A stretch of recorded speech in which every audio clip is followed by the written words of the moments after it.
আমি মিন্টু করণ, কলকাতা থেকে এসেছি। আমরা সমস্ত পরিবার নিয়ে আমরা আসামের কাজিরাঙ্গা ফরেস্টের মধ্যে আমরা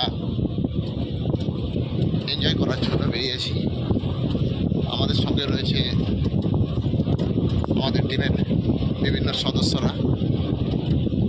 আমি নতুন ইউটিউবার ব্লগার সদস্য হিসাবে কাজ করছি।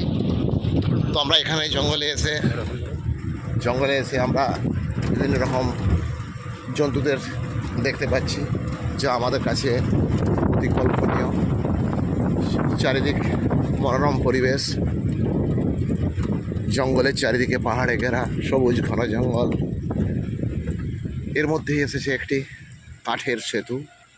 সেই সেতুর ওপর দিয়ে আমরা চলবো।